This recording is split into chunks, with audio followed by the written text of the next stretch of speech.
My top Tampa Bay, let's roll. It's game day. Rays on the diamond, bolts in the sky, Bucs on the goal line, Bulls ride or die. From the tailgate talk to the bright field glow, you know where to go. It's the JP Peterson Show. Oh, yeah, it is. And it's Monday, baby. And that means playing in the rain. At least it did today for the Buccaneers as a deluge came down on Military Day. I was like, all right, let's get the amphibious units out here and let's move this thing into the indoor facility. And that's exactly what they did. Welcome into the show. Thank you guys so much for joining us, whether you're on X, on Facebook, on YouTube, wherever you may be joining us. Thank you very much. Good morning to you, IndyCar Tim. How are you, my friend? Man, I don't even remember what rain looks like. We haven't had rain here in North Texas for a month. Oh, we know what it looks like. And it's been 100 degrees plus now for about 13 days straight. So retention ponds are now full, so we are good to go here in Florida. So we are good to go. We are good to go out there at Buccaneers camp. We got lots to get to today. Alex Anzalone talked today. I thought he was really good, so we're going to bring you most of that.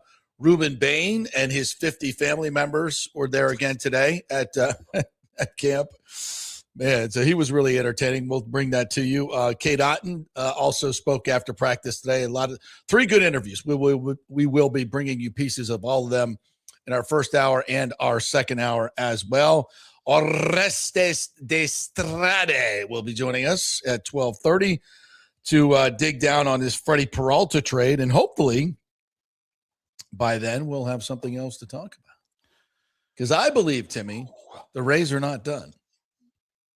But if they are done and they don't add any bats to this anemic lineup, I will be in here tomorrow hot. Well, I will tell you this. Yes, sir. If there is anybody on this Texas Rangers roster you would like to have, literally anyone, including Jacob deGrom, Nathan Eovaldi, if you want some more pitching. Hitters. We need hitters. Wyatt Langford. Come get Wyatt Langford. Come get Evan Carter. Come get Jock Peterson.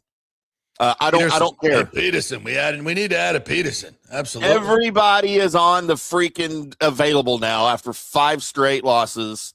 We went into the Astros series after the Rays series, and of course they bumped Eovaldi from the start in Tampa because they wanted to set up their top 3 pitchers because we needed to win the freaking series. Really, we needed to sweep to have the tie. Now they got swept by the Astros. They've now lost 2.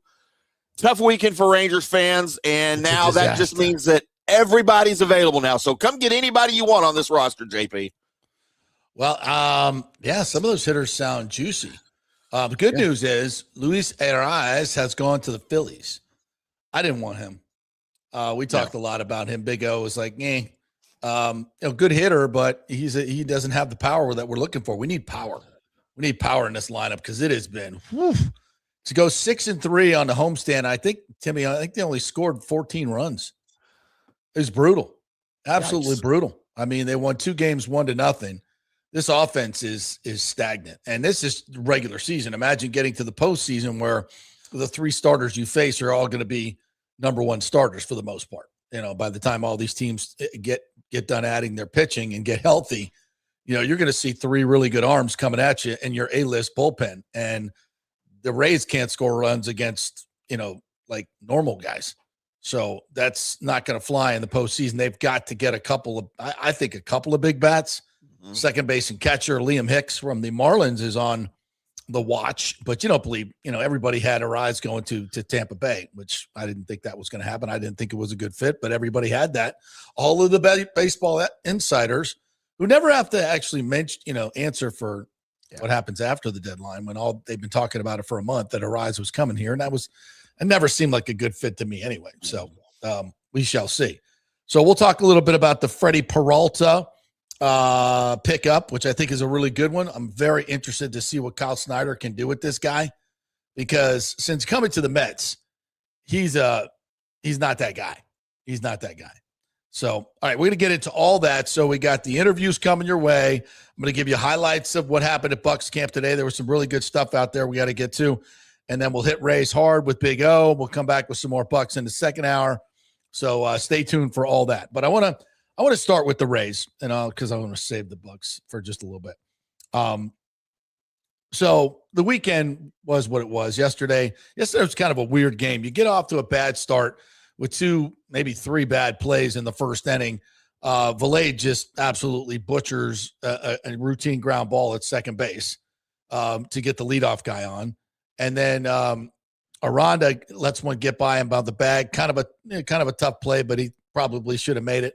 And then Jax has a chance to get out of the inning, and he fumbles the bunt back to him, or the dribbler that's hit back to him, and they get a run. And actually got 2 runs out of that deal. And that was a bad start. This is a bad start. And they had 9 hits on the day, but twice bases are loaded. Williamson can't get them in. Williamson had another brain fart on a double steal where he doesn't get either the guy stealing or the guy going home. It was just bad baseball yesterday, and they lost 9-1, and they lose the series to the White Sox, first place team. But their pitching just shut down the Rays offense for the most part. And that's got to be addressed.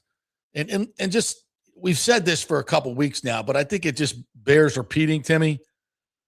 The American League is just mediocre. It's mediocre. It's bad. I think it's bad. It's worse. It could be bad. Yeah, I mean, bad. Yeah. It's as bad as I've ever seen it. You're 19 games over 500. I mean, you're playing good baseball. It doesn't, I look at this team and I still don't see 19 games over 500, but whatever. That's, you play the games and win the games. It is what it is. So you've got this opportunity to go to the postseason. You're going to, unless you completely shit the bed, you're going to the postseason. But you have an opportunity to get to the World Series. Now, nobody's beating the Dodgers, but you never know. I mean, guys get injured. It's baseball. You might be able to just get to the World Series. Go deep into the playoffs. And in order to do that, you had to add a starter, which you did in Peralta. We'll talk about him in a second. But the bats have got to be added. And you added $2.4 million in payroll with Peralta. Liam Hicks going to cost you a little bit. If there's never been a better opportunity. I think, in talking to Babby and having Carlson on the show last week, and I've had a dialogue with Carlson continuing, he's trying to find a way to get this deal done. And I'm never been more confident it's going to get done. In one way or another, it's going to get done. So with that as a backdrop, and I'm not saying it's all about money, because it's not. It's more about giving up prospects, but prospects equal money. And they always have here. Keeping your prospects and bringing them up to play good baseball makes you play meaningful games in September, which was always Stu's way of saying, I'm going to keep the payroll low. We're going to win regular season games because we're going to give away our good players and get really good prospects back, young minor leaguers who can play, and we'll win games. Now, postseason comes, we won't do shit, but I'm going to stuff a ton of money in my pocket, a ton of money, which he did. One of the lowest percentage teams in baseball. Don't forget the Dodgers spent 73% of their payroll on 73% of their revenue on payroll. Their just revenues are through the freaking roof because of their local TV deal, which they don't have to share due to a bankruptcy a filing that they had, and they gave them a special deal, which I don't know why that deal didn't have an end date, because it should have ended by now. But so the Dodgers do what they do, but the Rays and many others have done what they do for a long time, which is stuff money in their pocket from a percentage-wise, not spending money on players. Now, hopefully those days are over, and you can add some payroll here for these hitters, but it's the prospects. You can give away more prospects now because you don't have to necessarily hold them to prop up your team for the next 5 years and make a lot of money with young players. There's pretty good chance that you're going to get to a salary floor, which is going to have to be $160, $170 million. So the Rays are going to have to dramatically increase their payroll anyway. So you don't need these prospects as much as you once did. And Neander, obviously has run this a certain way for a long time. But hopefully he understands this. I think he does. And you don't just make deals to make deals, but Jesus Christ. I mean, the deficiencies are obvious. I mean, this offense needs help dramatically. And you've got great pitching and great defense. So you got to thread the needle a little bit. You don't want to get two guys that can hack, but, are complete butchers in the field. But you can still, defensive substitutions, you could still work with that. You just got to have some bats. And if they don't come away with a couple of bats, well, at least one, if they don't get one bat this afternoon, then that is a dramatic failure for Eric Neander, a dramatic failure. At this point, with a 19 games over 500 leading the AL East, you got a shit ton of prospects. You got a lot of Rule 5 guys you got to get rid of. Like, if you don't do anything today, when are you ever going to do something? You've got to do something. And honestly, for me, minimum 2 bats right now. Like minimum 1 really good bat. If you get me 1 really good bat, okay. If it's above average bat, you need 2. And I don't see how Eric Neander can walk away with anything less. Would you agree in this situation? I think it's a perfect move for them right now. Yeah. In a lot of ways. This is a perfect. Now, are there concerns? Of course. And, I can make numbers. Being a student of baseball and analytics, I can make numbers make my argument make sense either way. I can make the numbers say why it's a bad move. I can make the numbers say why it's a good move. But for me, look, they protected the top of their farm system. They addressed a real rotation concern. I think they got a guy whose ceiling is dramatically higher than what his current ERA is, for sure. And you're going into it. You hope that he kind of rediscovers his 2025 form, and he's your legitimate number 2 playoff starter. Yeah, I think that's what you hope for. Now, the concerns, he's not great in October. He's 1-3 with a 5.55 postseason ERA across 5 starts since 2023. He averages fewer than 5 innings per appearance in October over the last 2 years. Again, numbers can say whatever you want, but I think for what you gave up, there's a real risk. But man, championship windows don't stay open forever. And you got to believe over Kyle 500. Snyder, is going to get him back to last year's form where he was 5th in the Cy Young or something close to it. Yep. And playing with the Mets is absolute just disastrous defense, which that makes a huge difference in your ERA and how you perform. It's extra pitches. It's from a morale standpoint, it's hard to pitch when guys are just butchers out there. Yeah. So I think the upside is higher than the downside for sure. Yeah. I think Peralta is going to be really good. And his postseason, those numbers are true. I would like to see better numbers, but the other thing these guys do is they rave about him in the clubhouse, and we need that veteran presence in the clubhouse. I think that's a positive thing. Ozzie Timmons, one of our assistant coaches, was with him in Milwaukee and just absolutely raves about what he's going to bring to the room. That's a big deal, in my opinion. And my favorite part about him, a couple of years ago, he hit Jose Siri and got ejected. When Siri, was doing the bullshit that he did with the Rays, I couldn't stand. I was like, when they hit him, I'm like, good. So Freddie's good in my book. He knows who to hit and who not. So I love that move, but there's got to be more. There's got to be more. And this just in, Adley Rutschman has gone to the Red Sox. Did I see that correctly? Someone put it in the chat. See this, it's even worse when you lose lose a guy that you want to a team that's chasing you. Yeah. If I tell you what, if the Red Sox give up Pooh Shiesty for Adley Rutschman, and it's a low deal, that's the other thing. If we see good players that would be good fits here going to other organizations for not a whole hell of a lot, that's going to really piss me off. That's going to really, really piss me off. Because Neander has the ammunition. There is no reason for him not to pull the trigger on a deal. I understand, and he's got to understand that this is a new world that he's living in, and I know he does. He's a lot smarter than me.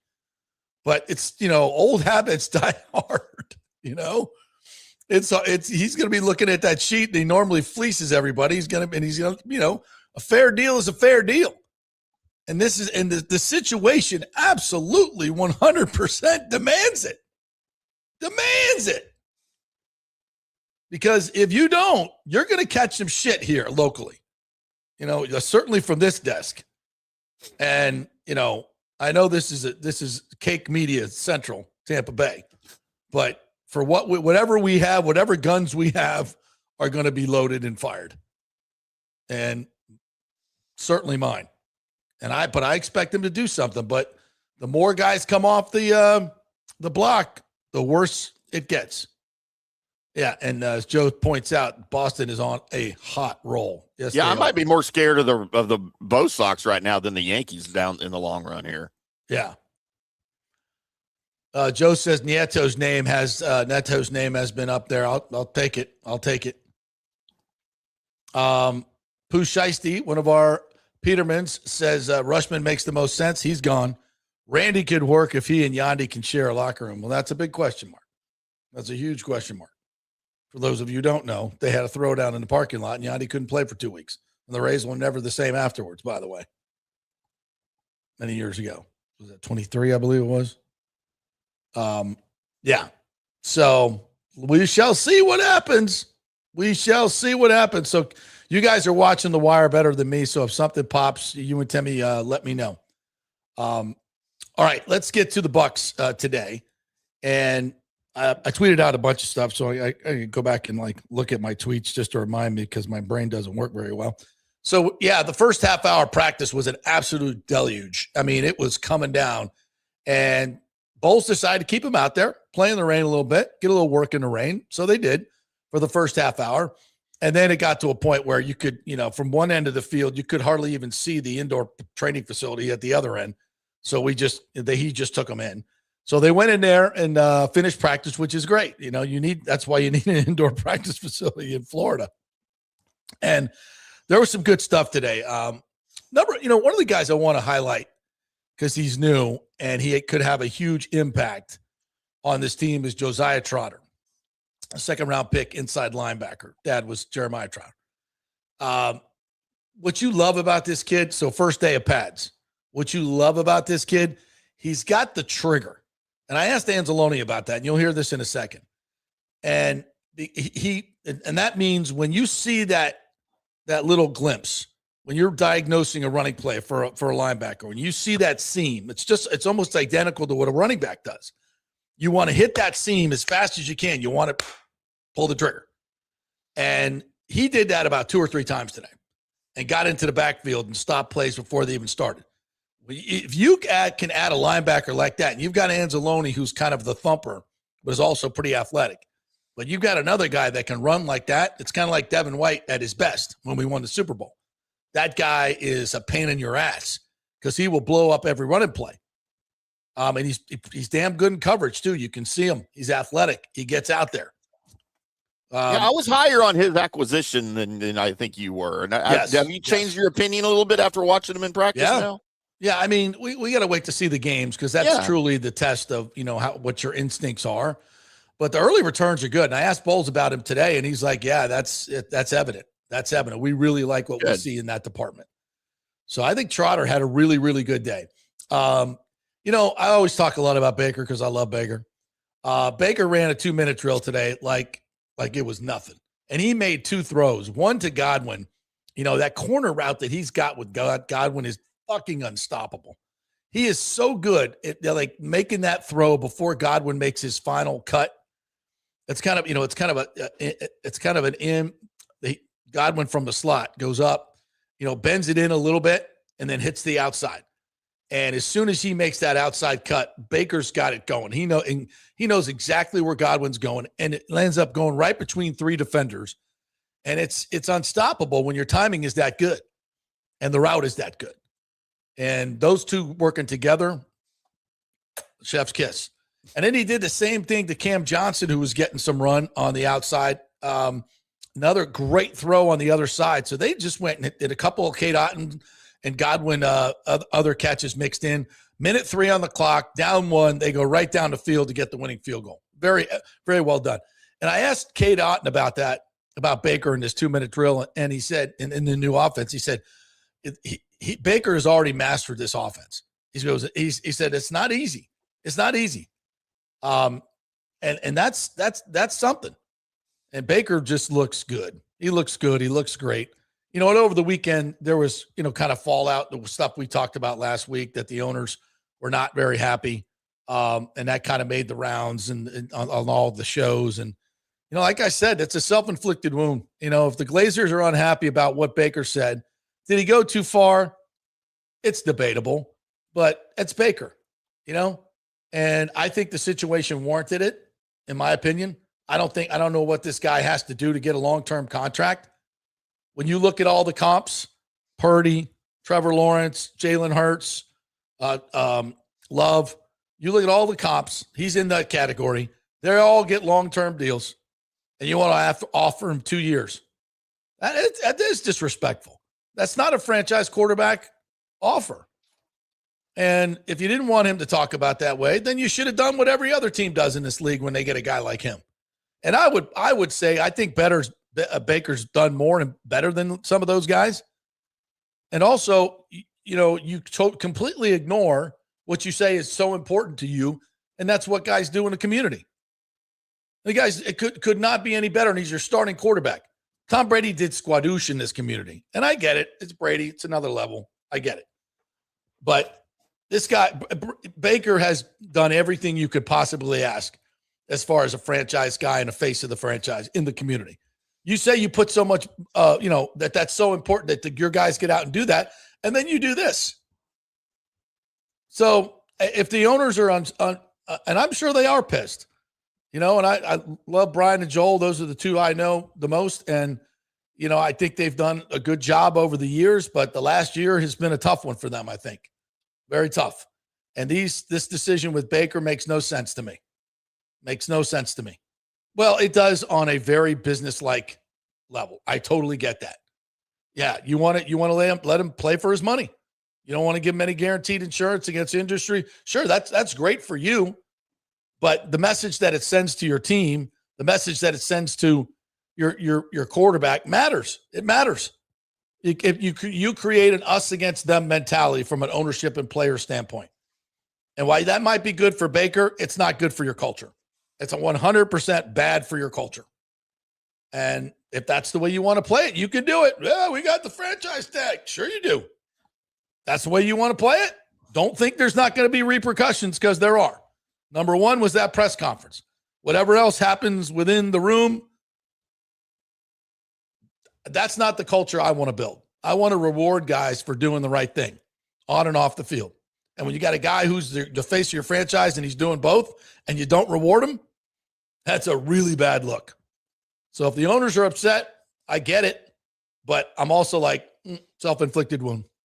So you got to wear that one if you're me. All right, other guys today. I mean, and this affects not just the current roster. This affects guys free agents that might want to come here in the future. Yes. They see 100%. How they treat their franchise quarterback and the best player on the team, maybe Vita Vea. Yeah. Then, what are we thinking here? Like, I don't want to go get treated like that. Screw and that. You have no free childcare and your food sucks. So, who's coming here? And it rains all the time. And he makes his practice in the rain, for God's sakes. Yeah, Kate Otten had a good day. He had a really, really good day. I talked to him a little afterwards and asked him where his weight is, because he just looked bigger to me. He just looks bigger and stronger, when he takes the pads off. I know you're not a big fan, but I think Kate's going to have a good year. Gainwell every day impresses me. And I talked to Anzalone about him, like, how hard is it to cover Gainwell and Bucky? Like, I know he didn't want to give it, like, not for me, it's not hard at all, but he didn't say that. But he said Gainwell, having been a receiver, he just has great receiving skills. He's very smooth. He runs great option routes, which are, that's kind of the essence of a good running back. If you can run those option routes and, fool the linebackers like Gainwell does, you're going to make a lot of money and you're going to make a lot of yards. He said Bucky's still working on that a little bit. He's good, but not quite in Gainwell's, level. And Gainwell just took a screen pass, and his, from where he catches the ball to get to his transition to get running. And then he's got a burst that is just special. Bauer Sharp, the tight end we drafted in the seventh round, I believe it was. This guy just keeps flashing, man.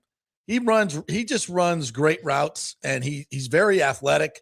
He did a little crosser today, and it was kind of a high throw. He went up and snatched it and just ran away from some guys. Hey, a white tight end, he can run. He can run. Let's see, other guys. Yaya shows up every freaking day, man, in the backfield. The first couple plays they ran in pads, 2 pre-snap penalties, so a little rusty in the pads. And then Yaya and Bain just absolutely blew up a sweep, and both of those guys living in the backfield.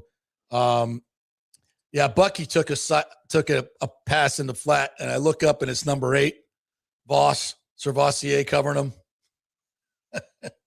10 yards away from him. I was just like, dude, you're so bad. Already. You're so bad. But made Bucky look good. It's August 3rd. Yeah. Tyke Smith, 23. You see him everywhere.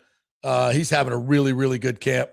Cam Johnson is, he's battling for that number 6 wide receiver spot. He keeps flashing. No question about it. He keeps flashing. So, no worse again today. No to Vita Vea.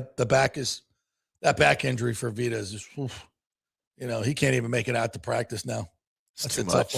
Especially in the rain, it's going to tighten up and stuff on him. Yeah, you never know. It can tighten up. You have, because you got, could be muscular. Could be a slip disc, could be a contact problem. You never know with those backs. Let's just play it safe. You got to play it safe. I just hope to God that they're working on the contract. Just get it done. I mean, I just can't imagine.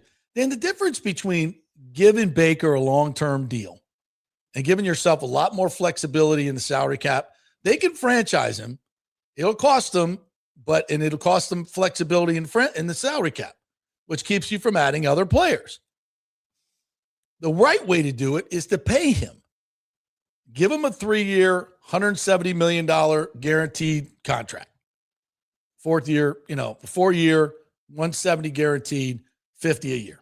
That's what these other guys are getting. Actually, they're getting more, but I think Baker would take that. Right. You just got to up the guaranteed money. And the fact they're not doing that is just troublesome. All right. Let me get to, let's see what time we got here. Let's take a break. 12:20. Let's talk 29. Let's take a break.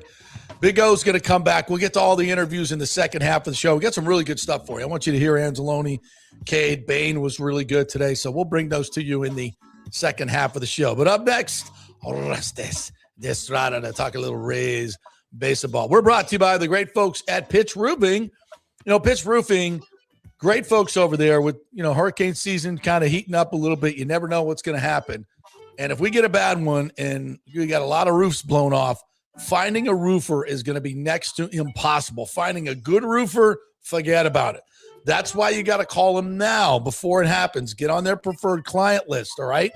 And you get the JP discount as well if you mention that you watch this fine show.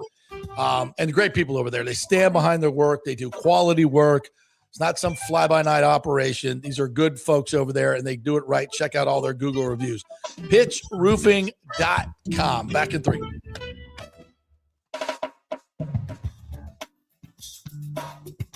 Pitch Roofing believes giving back is part of doing business the right way. That's why they proudly offer exclusive discounts to those who gave the most to our communities, including veterans, first responders, seniors, and teachers. And for listeners of the JP Peterson Show, there's even more good news. Pitch Roofing is now offering a special discount just for fans of the show. With so many roofing companies coming and going in Florida, it's important to choose a contractor you can count on long after the job is done, especially when it comes to honoring your warranty. Pitch Roofing is built for the long haul with a reputation for quality, transparency, and standing behind their work. Whether it's a repair or a full replacement, their team delivers honest guidance, quality workmanship, and no high-pressure sales. Call 727-67-PITCH, 727-677-4824, or visit pitchroofing.com to schedule a free estimate. Pitch Roofing, roofing done right. Big thanks to Italiano Insurance, the great folks over there. They will soon be part of Gallagher Insurance. A little name change, but same great folks, same great customer service you've known for over 65 years.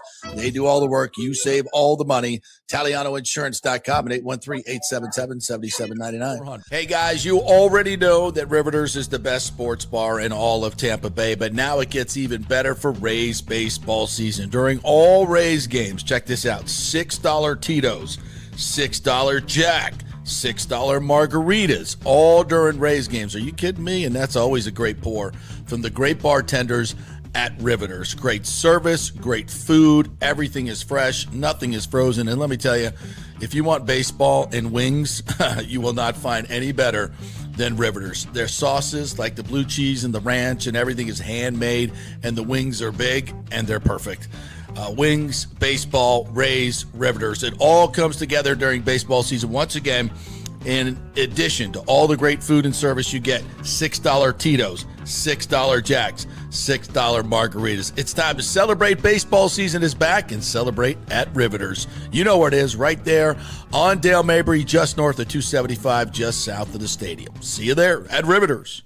Hey, the Golden Diamond Source wants to be your family jeweler, so don't wait any longer to find that one-of-a-kind perfect engagement ring for that special someone in your life. At the Golden Diamond Source, they can design anything you want personally. The Golden Diamond Source can help you trade in your old broken jewelry and use it towards a new purchase as well. And with gold prices at record high, now is the best time to do it. They only sell natural diamonds at the Golden Diamond Source, so if it's a real love, it should be a real natural diamond. Don't start your relationship with a fake diamond. Bad idea. And with the Golden Diamond Source first-time buyer program, you can learn all about the 4 C's in all the different shapes and styles. And they are able to show you a huge selection of inventory to choose from. And don't forget, 0% financing for up to 5 years. If you finance $5,000, it's only $83 a month. Make sure it's a Golden Diamond Source diamond, 3800 Almerton Road, always online at goldendiamond.com. It's a love you give only at Golden Diamond Source.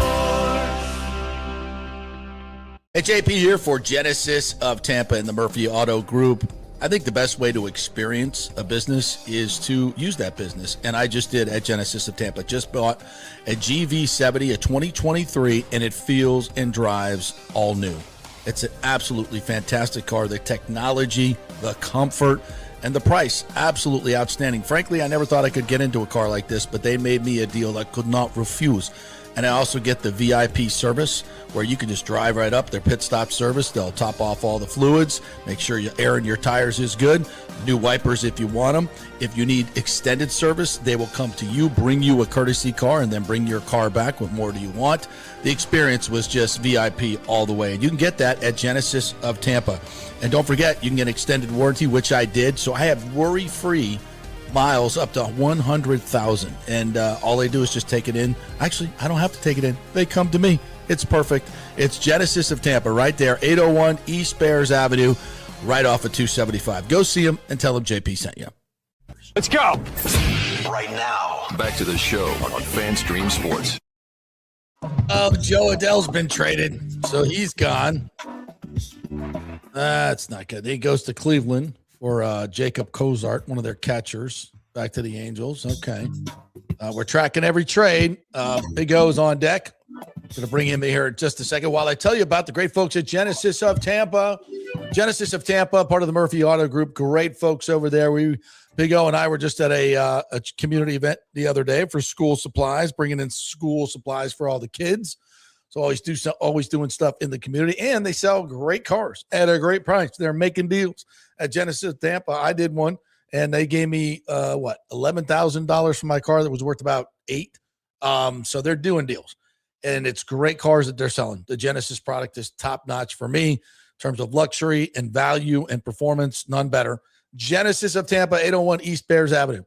All right, let's bring in the Big O, Orestes de Estrade, who will be doing the Big O show tomorrow. Yes, the Big Brown Cuban. What's up, brother? The Big Brown Cuban is here, buddy. Listen, it's trade day. It's been trade weekend, and weird. Are you there? Yeah, I'm listening, Okay. man. I'm watching all weird. these people go off the board and not the Tampa. Finally, because it really kind of been a weird. Including many upper executives, have been talking about that this has kind of been a weird trade season. I think the reason for that is because of the parity. It's because of the fact that you have so many teams that are, unwilling, if you will, to pull the plug on their season just yet. So they've been kind of holding tight, and so you're not getting a whole lot of more aggressive deals. I mean, now some of them are flying around, JP, but the big one obviously on Saturday. But let's see where a guy like Robbie Ray lands. The Rays are rumored to be interested even in Robbie Ray, which how there was a couple of guys other than obviously Tarek Skubal or Joe Ryan, which the Twins flatly came out and said that they weren't going to push him, that I was excited about. But there was a couple of guys that I've been talking about for the last couple of weeks, and it was Freddy Peralta. We landed him huge. The other one was Robbie Ray.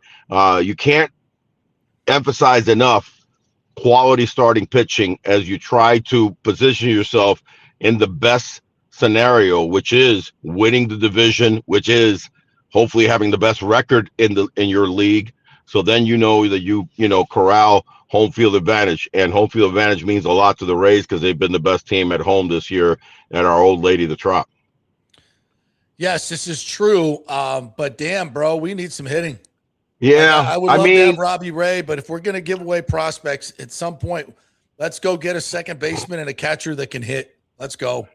I'm not big on giving away the farm for a second baseman right now, unless the name is Cattell, and it doesn't look like he's going anywhere, or he doesn't want to go anywhere. I think Arizona would love to push him, but he's got a no trade. So I mean, tell me who you're going to go after, unless you go after maybe a dynamic shortstop, maybe a Neto. Which I personally wouldn't. My feeling is that defense is paramount to the Rays. Hitting is important. And that's, again, where the Hunter Goodmans of the world, maybe an Adley Rushman would be. And he's gone now. Yep. So, but I was saying those guys would be the ones. The Red Sox went up. Yeah, the Yankees were in the bid for that, but the Red Sox went after him. Soriano, went over to, I believe, to the Red Sox too. Jose Soriano, the talented right-hander who's having a resurgent, career, later in his career, because he was pretty much a mid-level righty, and all of a sudden he's become, a force. So, he went to, I believe he went to Toronto. What's out there to change up the offense dramatically? I'm not. I'd rather protect the pitching, man. I'm not that upset about not getting another huge bat. I'm really not, because you would have. I mean, you would have had to change up your whole outfield play, which is a very aggressive defensive outfield play. Okay, so I'm okay with Mullins defensively. DeLuca, I think you can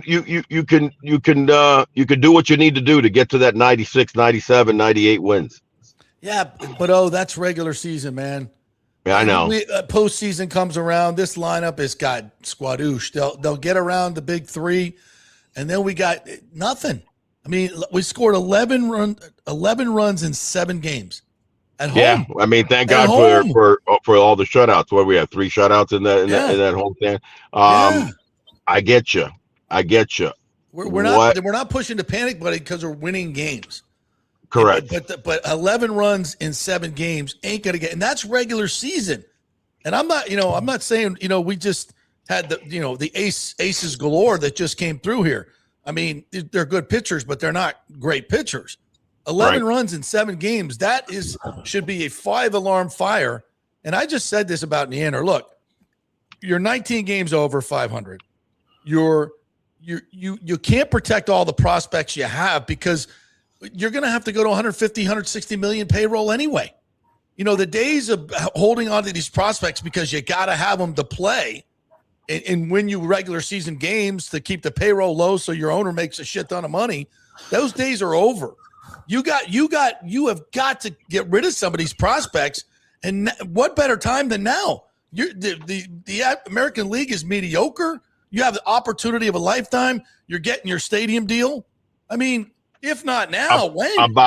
About the only two where we just mentioned that made total sense because you take care of not one but two of your shortcomings on a day-to-day, not in pitching, but on the offensive, would have been Adley Rutschman, would be, Hunter Goodman. Yeah. Tell me what else out there. Joe Adell, as big a fan as I've been of Joe Adell, as the season has progressed, if you would have, picked up Joe Adell in the offseason, I'd be all for it. But as the season has progressed, the season that he's having, which has been pedestrian, I just don't know if that's the guy to replace. Who else is out there? You tell me that you're going to, trade and give up some of these young studs for. There really wasn't, you can't go after Luis Garcia Jr. That was a great pickup by the Yankees because they're missing guns and they're not scoring runs. Luis Arias, it didn't make a whole lot of sense for me. No, I'm not upset. I'm glad they didn't. I'm glad they didn't. Yeah. He's not a run producer. He's a batsmith. What do you think about Randy? Randy's available. The Mariners. Randy is interesting. I think there's a problem there. I think there's a problem. Yeah, and it's your leadoff batter, possibly. Yeah. You know what I mean? And and just beyond the leadoff batter with Yandy and the problems that they had. Beyond that, the Rays are also a team that has been and will be very judicious about the chemistry of their team for the long run. Yeah. And I don't know if I wouldn't give up a couple of big, farm boy for Randy Rosario. And I'm gonna tell you right now, and he's having a really good season, one of his better seasons, because you know what? He's been extremely sporadic. He's been extremely streaky over his career. Yeah, he gets to 2020, but he strikes out like crazy. His average has been low. All of a sudden this year, his average is higher. He's getting more on base more.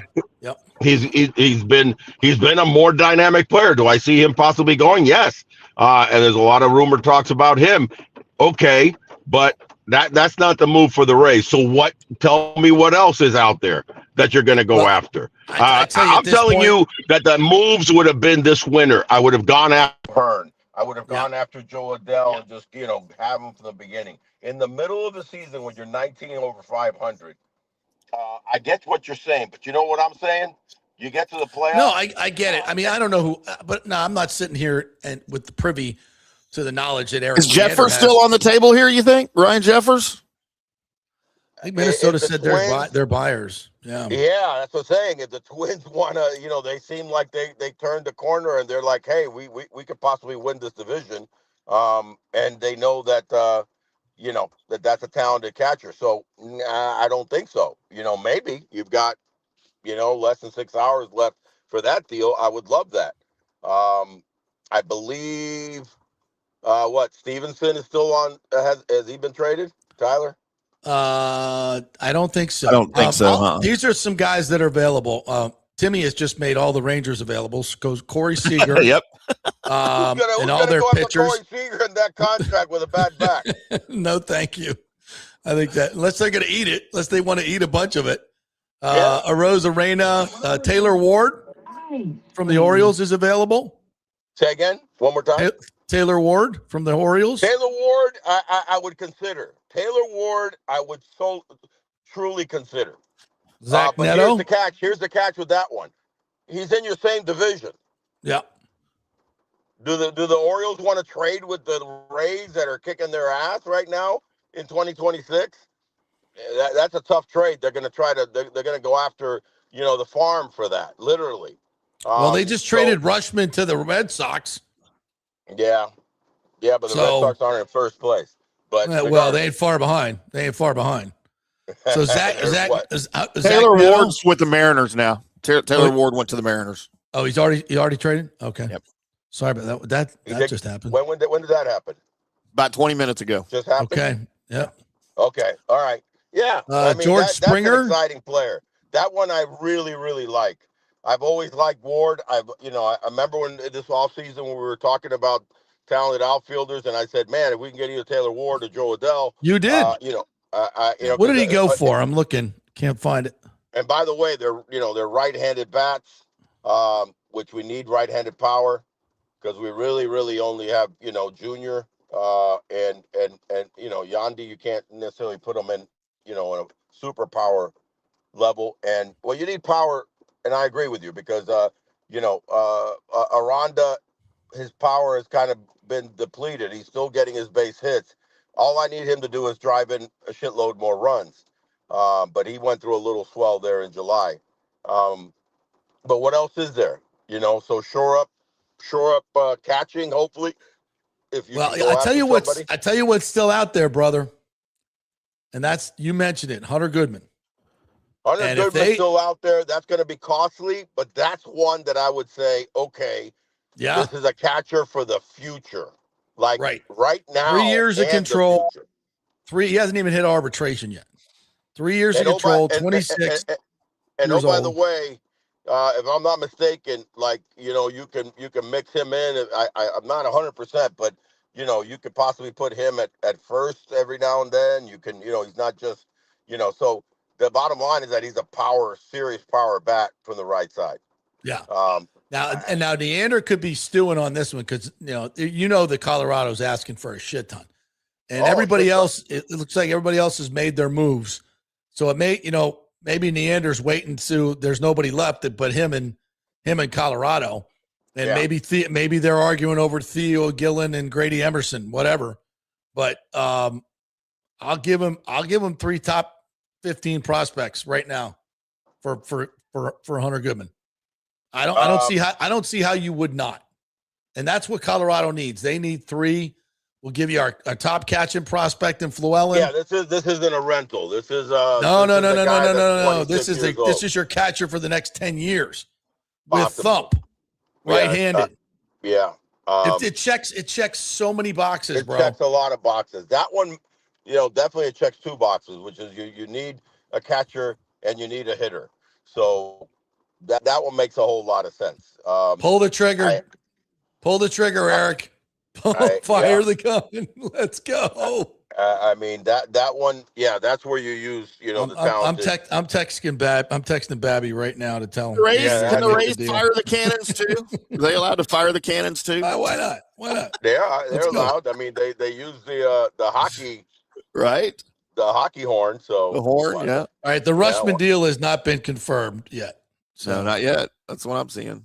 Okay, so it's not been confirmed yet. Which means maybe they're waiting for better offers. Listen, I mean, we could circle back on that comment right there, Hamon, with the Tarek Skubal trade being, early on Saturday, or what was it? Was it late Friday night? Yeah, I think really late Friday. Yeah, I think. Yeah, so basically early on Saturday. Does that surprise you guys? It's kind of surprised me because. What about these other teams, including the Rays, the Brewers? Atlanta was hot and heavy about maybe adding, Tarek. Why does Detroit pull the trigger so quickly and not field another 2 days worth of really almost 3 days, counting today? So that was a little bit strange. And, very curious. It's very curious. Not trying to be, conspiratorial. Say again. Conspiratorial. You think there's? I'm not trying to be conspiratorial, but it's just interesting that again, there's no doubt it's out there. The rich get richer, and definitely this gives the Dodgers. I mean, if you're a betting man, I mean, my goodness, they're looking strong to 3-peat. What does that do to the CBA? Because obviously, MLB will be going, well, yeah, if we can, the infamous, competitive balance comes into play. How do we create competitive balance? Well, give us a salary cap and we'll create competitive balance. The tricky So you're part about saying that Major League Baseball, I'm not saying the, that. the owner, the I'm not saying owners, that. well, the owners are colluding to make it I'm look not saying so bad.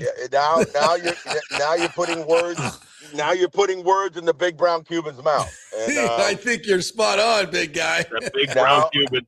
no, I'm not saying that, but it's just curious. There's a big word, there's a different I'll word, say it. a different C word. Curious compared to colluding is massively different. Wow, So now you're throwing out collusion too? Damn, yeah, son. I love it. You are I on love it. fire. You're like a damn lawyer over here with this thing. You're like, excuse me, could you repeat what you just said? So we Nah, got man, but collusion, it is conspiracy. curious Yeah, we got it all. Damn. The because three C's. I told him to be more opinionated, but I didn't think he would go this yeah, far. Good God. it's interesting because the competitive balance thing is so No, it bandied is. about, It is. and It is. and it's going to be that's the catchphrase throughout the rest of the summer, and more importantly, starting November 1st. I mean, How do we get the competitive balance? And the tricky part with that, guys, is that you know none of the teams are losing money that I know of, right? In yep. fact, No. every year the appreciation of an organization is probably somewhere in the nine figures, right? And probably 100 to plus. I'm going in the lower third. Those 10 teams in the lower ranks. The teams are still appreciating by 100 or 200 million a year. So and you're walking away with making money, especially if you're benefiting from the luxury tax. So nobody's losing money. A team like the Rays was worth 700 million back in 2017, 18. They sell for $1.7 billion. The Marlins were 500-600 million. A few years later, they sell for 1.2. So there's no doubt that the competitive balance, as far as what they're making and what teams are worth, there's a pretty good balance there. What there isn't is no doubt on paper, the competitive balance is true. The MLB is the worst competitive balance of any professional team By worldwide far. by far. By far. The have and the have-nots, who wins the series, the number, the percentage of what teams win their division. It's that 5 to 10 top paying teams. So that needs to be addressed. But can it be addressed by creating a floor but still keeping the luxury tax? That's what the PA is going to be looking for. I MLB is like going to be that. looking for That the cap. works. Yeah, Yeah, that yeah, works. That and works, that's I going to think, be the for fight. everybody. That's going to be the fight. But yeah, does the Dodgers winning doing a three-peat hurt their chances for that argument? Of course it does. Yeah, absolutely. So I wouldn't put it past them. Hey, dig in a little bit on Peralta. How good of a deal was this for the Man, Rays? They didn't give up much. I am so proud of the Rays and Neander on this deal. Yep. And because really beyond when Joe Ryan kind of came off the board, Tarek Skubal was the monster, and I'm sure they put a fairly decent package.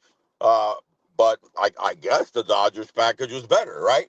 So Yep. once you lose that and then you go after Freddie, and they didn't, by my estimations, give up the farm for Freddy Peralta to a No. guy that, he's got to be finished out to be paid $8 million this year, which is, choice, right?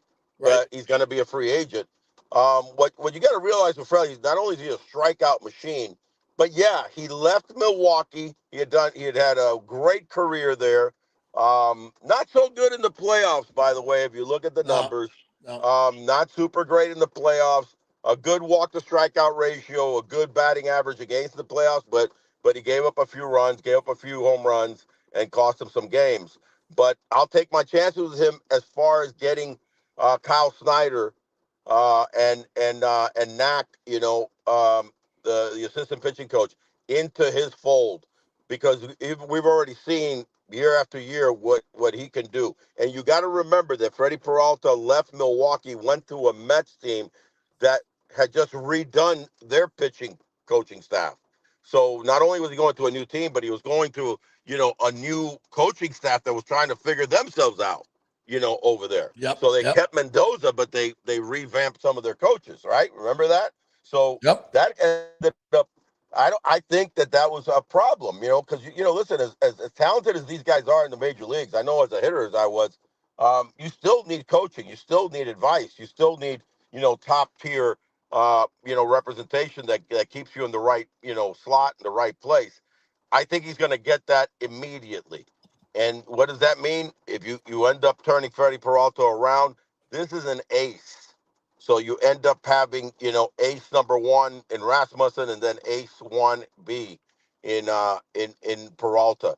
And I think that's huge, whether they're, so I see him, getting his fastball back. He had dropped a little bit with his fastball velocity, but a lot of that is, is just fixing a few things. And you know how much the Rays are about being fastball first and then working off of that with their changeups and breaking pitches. So I'm excited about Peralta. Is he going to pitch in Colorado right off? You throw him to the Wolves. Yeah, it looks like he's going to go tomorrow. Yeah. Yeah. So boom. And because where he's at, one pitch last performance the other day, he had like 78 or 80 pitches. So he's no problem as far as being stretched out or not being in sync as far as when his next turn was to be. So I'm all about it. I'm actually really, really upbeat about picking up a Freddy Peralta.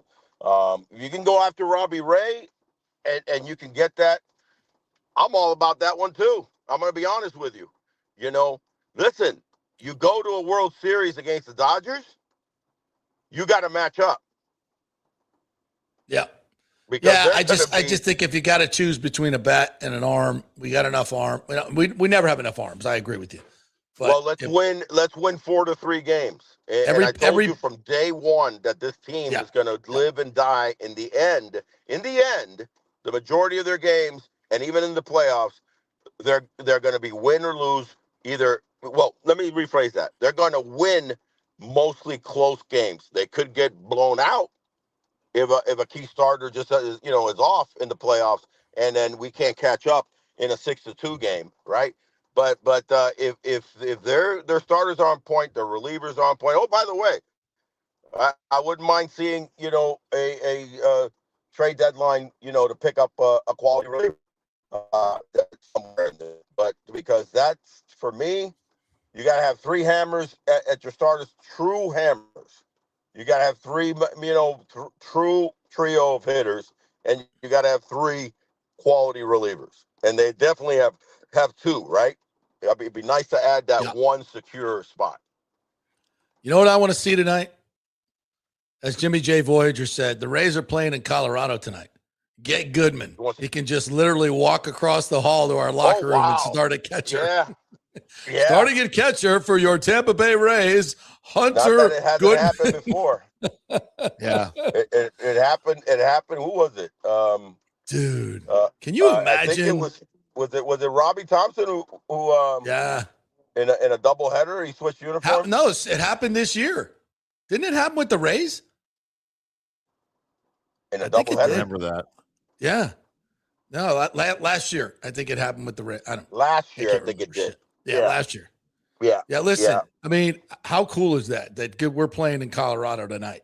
Eric Neander can just sit down face to face with whoever the GM is there. That's the key. You can sit down face to face. Let's hash this out. Who do you want? You know what I mean? I may have to give up Theo Gillen for that one. I'll give up Theo Gillen right now for Hunter Goodman. Buddy. And I'll give you Llewellyn too. I mean, this is not a rental. This is a catcher for 10 years. And Theo Gillen, God bless him, has not done squadoosh in the major leagues. I know he's young. I get it. But to get something good, you got to give up something good. Well, there's no doubt about it. And I'm fine giving up two. I'll throw in another pitching prospect for you. I'm sorry. We got to. The thing is, and I think this is definitely happening, Big O. It's the floor. It's the salary floor.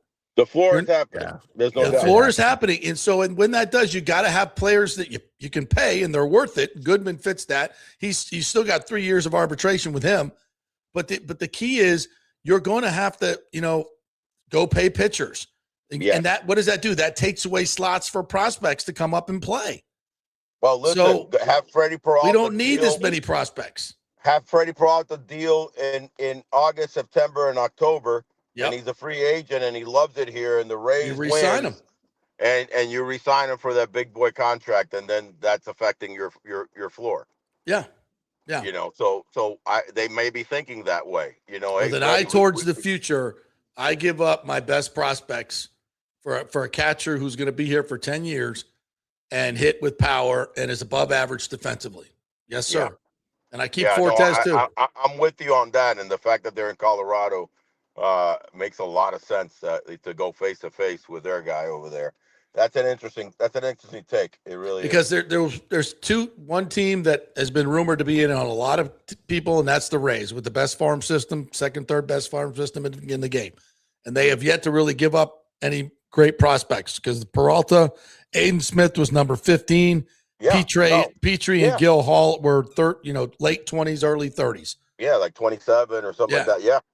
So we got plenty of those guys. That was a super trade. No problem with that one. Come on, Leander, get it done. Let's go. Get it done.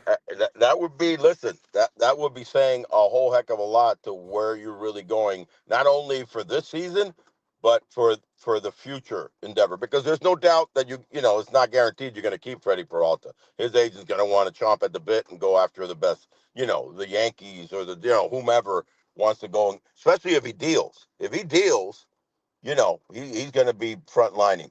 You look at a team like Philadelphia right now that is just they're. I tell you what, there's another big Philadelphia deal looming somewhere. And because they're looking for hits, man. They have their offense. They've had 26 games this year where they've scored 1 or no runs. They're third worst in the major leagues in that category. So of course, they and again, the weird thing is that they go after Luis Arias, and he's not really a run producer, but at least he's going to get some hits and get things going, right? Yeah. But my gosh, with JT Realmuto struggling, Bohm struggling, Stott, struggling, their shortstop struggling, and even their superstar, has had, a rough last month in Harper. So he even said that he'd be willing to put, to move it over to the outfield in order to slide Bohm over to first base and move Stott to third. Yeah. But that tells me that they're probably maybe even going to try to move Stott or Bohm and try to get somebody of worth or power to maybe come in at third base. I don't know who that would be, but teams are jockeying. The big thing that I will say, so many teams don't feel like they're completely out of it, and they're not. I mean, look at the Tigers. The Tigers are one series away from being in first place. They could sweep somebody, and Chicago gets swept, and all of a sudden, they're right there. Yeah. So it's a crazy, crazy year, and that's affected this deadline quite a bit. All right, partner. We will see you tomorrow for a Big O show when we break down the Hunter Goodman for Theo Gillen and Llewellyn and et al. Trade, hopefully. Yeah.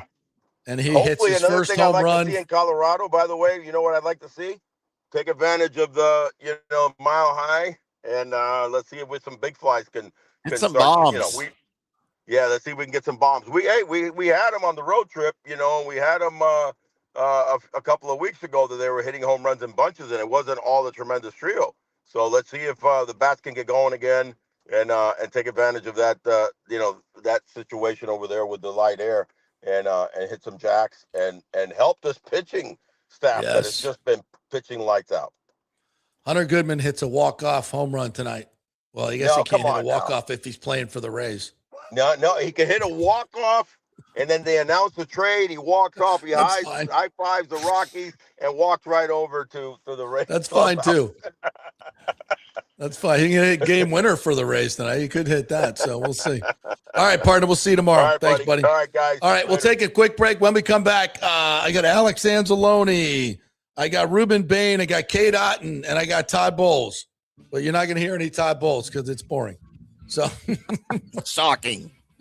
But I'll tell you what he said. He did say some things there, but it was just not worth. All right. We're brought to you by the great folks at Italiano Insurance, soon to be AJ Gallagher Insurance. The name change is coming up, but you're still going to get the same great customer service, that same great local flavor that you've always got for 60 years from Italiano Insurance. They do all the work. You save all the money. So if you want to shop around your auto insurance, your homeowner's insurance, especially, there's some new companies coming in. They've got new companies that they represent now that they're part of AJ Gallagher. So it saves you even more money. So if you haven't done it in a while, now's a great time to do that insurance checkup. Let Italiano price all your insurance and see how much they can save you. Could be hundreds, could be thousands. You never know. Why wait? 813-877-7799. Back in 3. Well, the folks at Third Generation Plumbing and AC want to say thanks for making them so dadgum busy. Of course, advertising on your favorite Tampa Bay sports talk show helps, but it's their incredible customer service, honesty, and integrity that have earned them tons of 5-star reviews. And now you could be part of the team at Third Generation. Yes, they are so slammed, they need to hire more certified AC technicians and plumbers. It's a great family business to work for. My buddy John Rodriguez runs an old school family business since 1995. They pay well, give you all the holidays off, and they offer great benefits. No cold corporate atmosphere here. You're part of the family. If this sounds cool to you, call them and apply at 813-961-8024, or you can email your resume in at thirdgenerationplumbing.com. Just go to the website, you'll see the button, email them, or call them at 813-961-8024. And don't forget about the $169 yearly maintenance special. It's a no-brainer, guys. thirdgenerationplumbing.com, and they also do AC. Ciao, Paolo Tini here, owner of Caffè Paradiso, voted number 3 People's Choice Award on Open Table. I want to thank all our loyal family of customers that have been enjoying our great traditional Italian dishes we make from scratch every day. It's a great family story we're proud of. Our family moved from Rimini, Italy in 1984. My dad, Caesar, started Donatello, and that's where I got the start in the restaurant business. I started Caffè Paradiso on South McDill in 1995, and we've been there ever since. From our traditional ossobuco, a veal slow roast for 4 hours, to our daily fresh catch, the Gruppo Paradiso, with a piccata sauce and lobster claw meat, homemade pasta like lasagna, farfalle salchicha, which is a bow tie pasta homemade with fresh sausage. Hold on a minute, JP's favorite. I love it. So come and have a glass of wine with me on South McDill. Get a reservation on Open Table and see all our 5-star reviews. Ciao, see you soon at Paradiso. Sports fans, it's time to gear up. Head to fanstreamsports.com and check out our brand new merchandise store. We're talking bold t-shirts, 3/4 zips, hoodies, hats, mugs, and more. Everything you need to rep your favorite shows and your favorite crew. Whether you're rolling with the JP Peterson Show in Tampa Bay, From the Rough in Dallas, the Tim May Show featuring Clay Hall, or the Jeff Thidoff Show in Ohio, or any of our FanStream Sports original programming, we've got the perfect look for game day and every day. So don't wait. fanstreamsports.com. Click merch and grab your gear now. Wear the stream, live the stream, fanstreamsports.com. Welcome to Kingmakers, home of the JP Peterson Show studio and Tampa's premier business networking and social club for members only. By day, it's an exclusive, vibrant co-working space with a stylish conference room, focus rooms, a full production studio, and an in-house marketing team. And by night, Kingmakers transforms into a sports-centric social hub with a full sports bar, golf simulator, and exclusive events. For young entrepreneurs and seasoned professionals, it's the perfect place to work hard, play hard, and make big moves in Midtown Tampa. Close the deal, celebrate the win. Only at Kingmakers. Become a member today at kingmakerstampa.com. Your business, your club. Hey, JP here for my concierge medical professional, Chris Lugo, PA. You've heard him on the show for a couple of years where he shares invaluable medical, nutritional, and supplement advice. With Chris, it's like having a medical provider as your best friend. What I love about this concierge service is the convenience and support he offers. I can text or call him 24/7 with any questions or concerns, and he'll promptly call in a prescription if needed. No office visits or copays required. It gives me peace of mind knowing I have someone genuinely invested in my health, not just focused on insurance profits. And the best part, the Bay Area Modern Medical Center's personal concierge service is more affordable than you might think. Don't let insurance companies dictate your health care. Take control of your health and wellness today. Visit BAMMC.com for more information and to schedule your initial free consultation. Empower yourself and take charge of your personal health with BAMMC.com. Let's go. Right now. Back to the show on FanStream Sports. All right, welcome back to the JP Peterson Show as we roll on here on this soggy Monday. Could turn into be one hell of a day, though. I don't know, I'm getting this vibe about Hunter Goodman.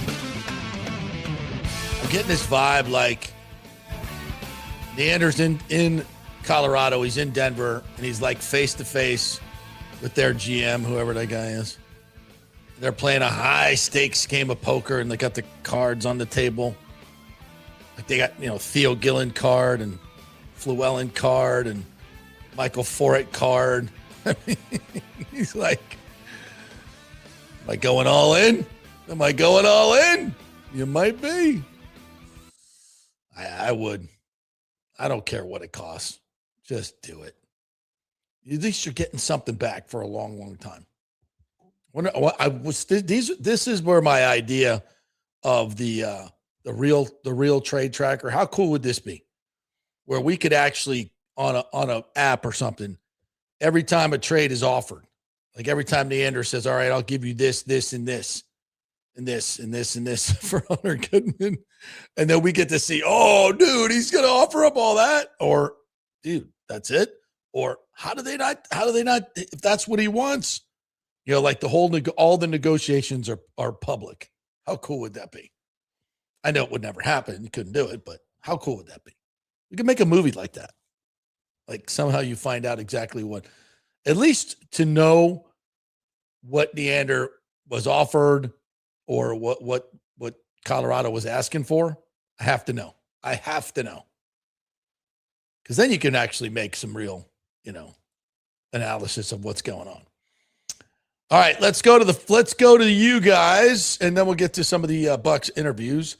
I'm going to start backwards here today. Nathan Comanzi says, why is Neander being cheap? Like, come on, man, this team needs a bat bad. Yes, I know. Pooh Shiesty, one of our VIP Peterman, says the Rushman deal isn't done yet. There is still hope. Okay, I can hope. Alejandro says the Rangers have received interest in Gore and Evaldi. Of course they have.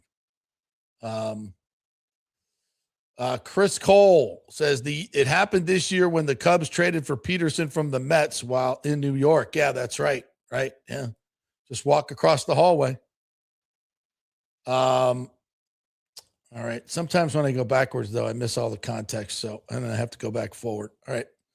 Go back to the top. And chat with some of you folks, especially our VI Petermans, which Alejandro is one. So you get up first. And good morning, JP and Petermans. Happy deadline day. Let's see if the Rays can keep adding to the roster.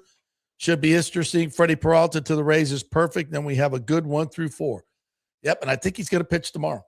So now wouldn't expect Kyle Snyder to be able to work his magic just yet. But in terms of pitch selection, I guarantee you that use of changeup is going up. All right. Bucs Basement says the issue with the Rays is clear, and so far no bats are being added, and that's the biggest issue. Peralta is great for pitching, but I'm not excited about watching another no-hitter in the World Series or the WC. Yeah, listen, we need a bat. Bonventure says, connect the dots, folks. Neander was never getting a rise from San Francisco because he doesn't have any connections from his Stu network. We got Peralta because Stearns worked for Matt Arnold in Milwaukee. Okay, interesting. Do they have any connections in Colorado? I don't know. I don't know who the GM there is.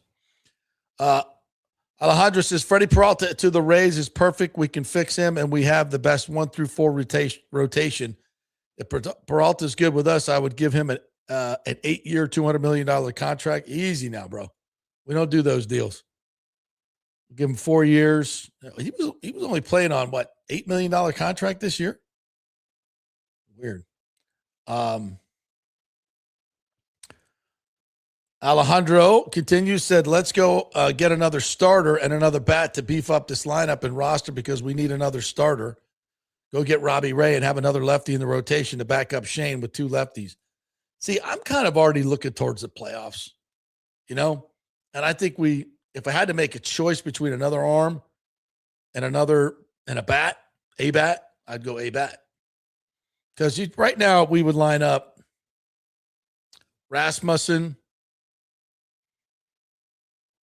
I mean, do we throw Sugar Shane in there? Nick Martinez, Peralta. If Shane doesn't come back, I think we're good. Got it. We got to get some offense. And it's not just like a little bit of offense. We need big offense. Like a guy that's hit, 32 home runs. Oh, Hunter Goodman. Michael LaRue says Gleyber Torres is the only second baseman left on the market, but he's due $7 million for the rest of the year. Come on now. That ain't that much. The Rays can't go into playoffs without a major league second baseman. Has anyone seen Kevin Lux? $7 million doesn't seem like a lot. I think this group would do it. Pooh Shiesty, one of our VIP Petermen, says, good afternoon, JP, Senor Ramon, and the Petermans and the Peter ladies. Who is ready for an MLB lockout next year? He says, Scooball to the Dodgers, dang near guaranteed lockout. It's an interesting concept because what Big O said is interesting. If you're the Tigers, why would you trade them so soon? And I'm not thinking, they got some stuff back, but I think they could have done a lot better. Maybe a couple of pallets of cash in the middle of the night arrived in Detroit as well. They know how to do that in the Dearborn up there. Orlando just released more stadium renderings, says Pooh Shiesty. Too bad they're not getting an MLB team. Orlando is a great city, but they can barely support the teams they currently have. Yeah, I just see all these things the Dreamers are doing. It hits all my social feeds. I'm like, wow, that's great, guys. What was that famous quote? Never before have so many done so much for so little. That was a Churchill quote, right? The Dreamers never have so many done so much to get so little. Paraphrasing the great Winston Churchill. That'd be the Orlando Dreamers. A lot of work for nothing, boys. Rick says, hey, at Pooh Shiesty, all the heat in San Francisco is from the Sterno cans. The bums are burning. Hunter Tubbs says the Rays value their prospects too much. No excuse not to get a rise. Get a rise out of you? A rise out of me? I'm sorry. I'm glad we didn't get a rise. I'm glad we didn't get him. We don't need another single hitter. Aviation says Bucs D-line is top 4 in the league as it stands. Whoa. Well, first of all, is that with Vita Vea or without him? Now with Vita, Yaya, Cansey, Bain. That's pretty good. Pretty good. I'd like to see it for more than a game until Cansey gets hurt. All right. I would, no offense, Mr. Cansey, but let's play 17 this year. Listen, it's up there, but we still haven't seen Bain do anything. We haven't seen Cansey go through a season. We haven't seen Vita Vea get a contract yet. So I think you're a little premature. I like where you're going there, but some things need to happen. Aviation says it's awesome seeing Mike highlights with the substation right in the background in San Francisco. Yeah. They're already having injuries. Ricky Pearsall's out for the year. That's a freaky situation. Joe Dabrowski says, I have faith the Rays will get some bats. It's good that they got Peralta and a good deal. Yeah. If we don't get a bat, then we better find out that Neander went right up to the 6:00 deadline with Colorado for Hunter Goodman. And in the end, he said it was too much. And then I want to know what was too much. Colorado needs a talent infusion badly. We can give them Theo, Llewellyn, and Michael Foret. That should do it. That should do it. And I know that's a shit ton, but again, they're all prospects. You give up a catching prospect, you get one for 10 years in return. So, and a guy that's actually proven himself at the major league level, Theo Gillen he's got everything. But we just drafted Grady Emerson, who's supposed to have all that stuff too. And I know he's a shortstop, but he'll probably become an outfielder. So we'll see. Aviation said, just saw the Rangers owner Ray Davis at the airport about an hour ago. Good guy, shit baseball team. Yeah, that's for sure. Alejandro says the Rangers are going to be sellers, especially after getting their asses kicked by the Astros. So let's see who goes. I would take DeGrom or Evaldi for pitching, and I would take Corey Seager. Yeah, that Seager contract's juicy. What else we got? Kurt Thorson, another one of our VIP Petermans. Thank you very much. Said another New Yorker moving to Florida. LOL. Peralta, I guess. We need another starter. Rays have a power outage. Haven't scored more than 3 runs in 8 games. Need a bat. How about 2? I'm with you, brother. I'm with you. Jim Kwan, 2400, I believe. Yeah, I believe he's one of our Petermans. Says, okay, Baker, with the Bucs' real offer, Hole carry 4 years, 104, then has an offer for 2 years, 100. I don't know what the hell that means. Check your text, boys. So what we understand is the Bucs offered him 2 years. Now they say $50 million. He says no. So somebody's telling a fib. But even if it's 2 years, $50 million, that's not what Jordan Love got. That's not what Brock Purdy got. That's not what Jalen Hurts got. Not what Trevor Lawrence got. Same type quarterbacks, all got long-term deals, more guaranteed money. The Bucs be better. Now, TJC22 in here somewhere. I might have to go too far down to find it. But he is alleging that there's something that he knows that is not public. The reason why they want to have, here it is. Right here. Says TJC22 said, learned something over the weekend about Baker versus the Bucs contract situation and why 2 years. I don't agree with it from a football perspective, but from a business standpoint, I guess I understand the reason behind the 2 years. It has nothing to do with his play, guarantees them liking him and wanting him here because they do. So it's an injury thing, according to TJC. He didn't say that, but he's insinuating it. So what if they know something about Baker that could be chronic that we don't know? And I'm sure, chronic is also subjective. Whatever it is, the Bucs think they may know, and I'm guessing on all this. We're just extrapolating out this idea. Okay? Oh, you say it's not an injury thing. Well, then what could it be? What else could it possibly? Just say it. Nobody knows who you are. Say it. Say it. Say it. Put my Sam Kinison on your ass. What is it? What else could it be? Joe DB says, I'm glad Light and Baker shook hands and had a joke yesterday. Yeah, I don't think the beef is with Jason Light. I think it's with the owners. Yeah. Kurt Thorson said, speaking of Devin White, Lions signed him to a 1-year contract. Bucs play at the Lions revenge game. Light said he regrets drafting him. Yeah. You think we're concerned about Devin White? He's got to learn the playbook in 2 months. Good luck with that. I'll play against him any day. Any good offensive coordinator will absolutely abuse him. Set him up for the goal line play. Score an easy touchdown or an easy first down. I've seen it a million times. So bring it on. No problem.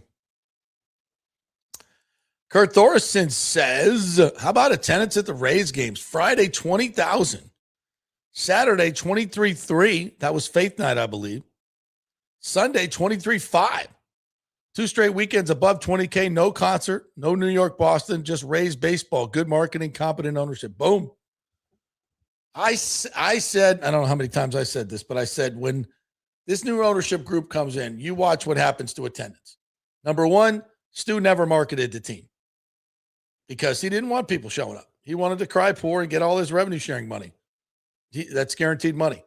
Marketing and helping people come, but they weren't going to come because people hated the owner. They didn't want to put money in his pockets. I was one of them. Now look at this turnaround. And now your attendance is up, what, 20, 25%?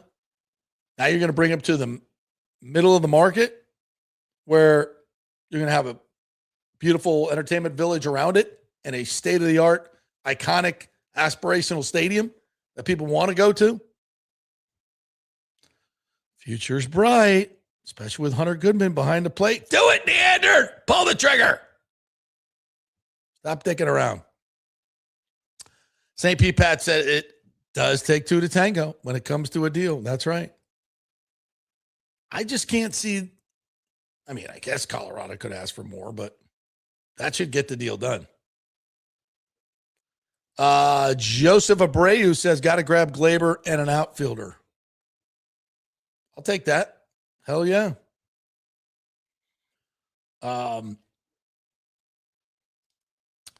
Kurt Thorson says, Mike Evans out for the rest of training camp. Hamstring.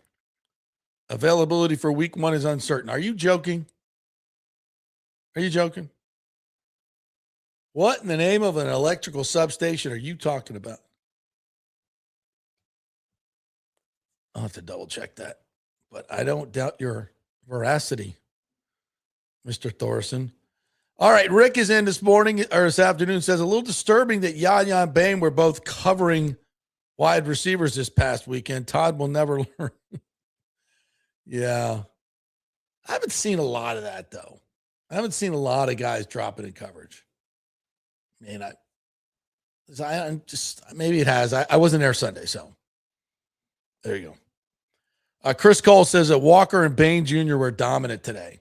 They were making plays. They were making plays. Baker mastered the owners, and the Glazers still aren't going to pay him. Yeah. I got to believe they're going to come to their senses before training camp's over. I really do. Kurt Thorson says, I predicted on the show last week that Vita and Baker banners will be in the south end of the state. You did, and they are. They're going to get the deals done. They're going to get the deals done. Joe Dabrowski says, for most of the 2010s, the Glazers took their eyes off the ball. Around 2018 is when the Glazers began to redeem themselves. Yeah, it has to, that was buying Man U. And I'm trying to get some grasp on what's going on at Man United in terms of the Glazers' finances. And our good friend John Hill is helping me with that. And the bottom line is they got plenty of money. Like, this should not be a money thing here in Tampa Bay. They have plenty of cash. They have plenty of there should not be an issue with. So this is supposedly something organizational. I don't know.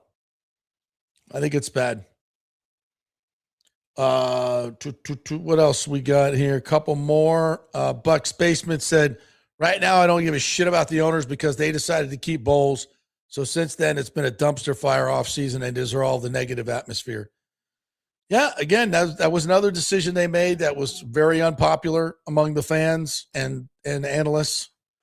And I think they're paying for it, absolutely. And again, it's not when you say that, oh, that's the reason Mike walked. No, it's not. But that's not on Bowles. It's the people that kept Bowles, which will be your owners.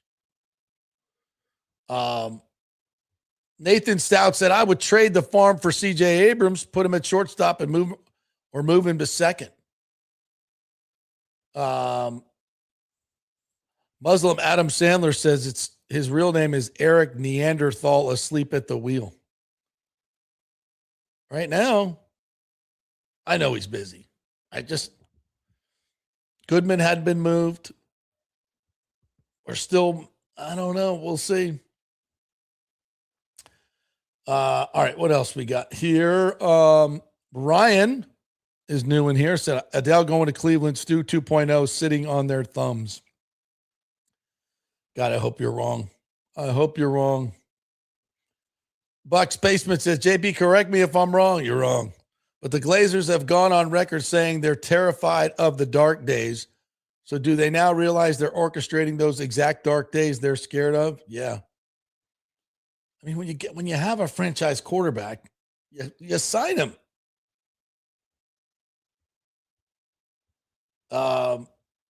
Rick says Savasier Dennis already in midseason form. Yeah, saw it today. But it's nice to have Anzalone out there. It's nice to have Anzalone out. We're going to hear from him in just a minute when I get done with you people. Michael LaRue says the Glazers' top priority is maximizing profits. The fans' top priority is winning as many games as possible. Those two goals don't always align, and that's frustrating. I just can't.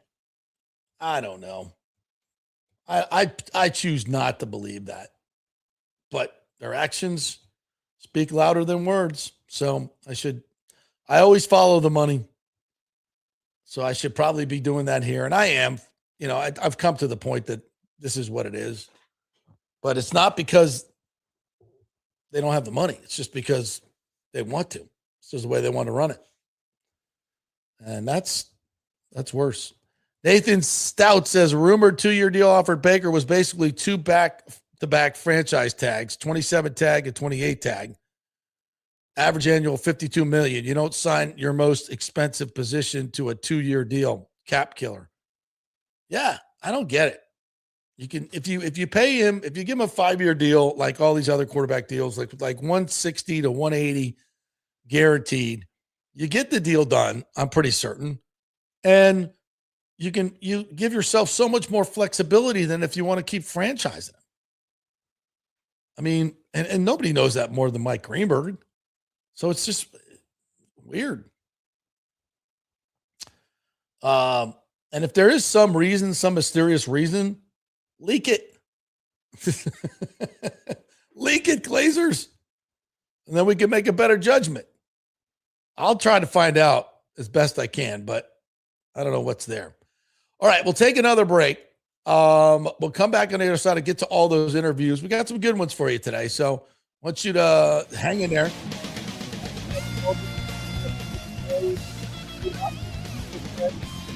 Hey, we're brought to you by the great folks at Cafe Paradiso, the best Italian restaurant in all of Tampa Bay, baby. Go try their chicken parm. It's not some, trendy thing going on. It's just the best for 30 years. How about that? Take that. A little veal parmesan, a little chicken parm. Oh, none but lasagna at Cafe Paradiso. You know what? I think I'm going to stop by there tonight. Paulo, I'm coming over. Get my appetizer lasagna appetizer ready. Cafe Paradiso, South McDill. Go there. Tell them JP sent you. Back in 3. Well, the folks at Third Generation Plumbing and AC want to say thanks for making them so dadgum busy. Of course, advertising on your favorite Tampa Bay sports talk show helps, but it's their incredible customer service, honesty, and integrity that have earned them tons of 5-star reviews.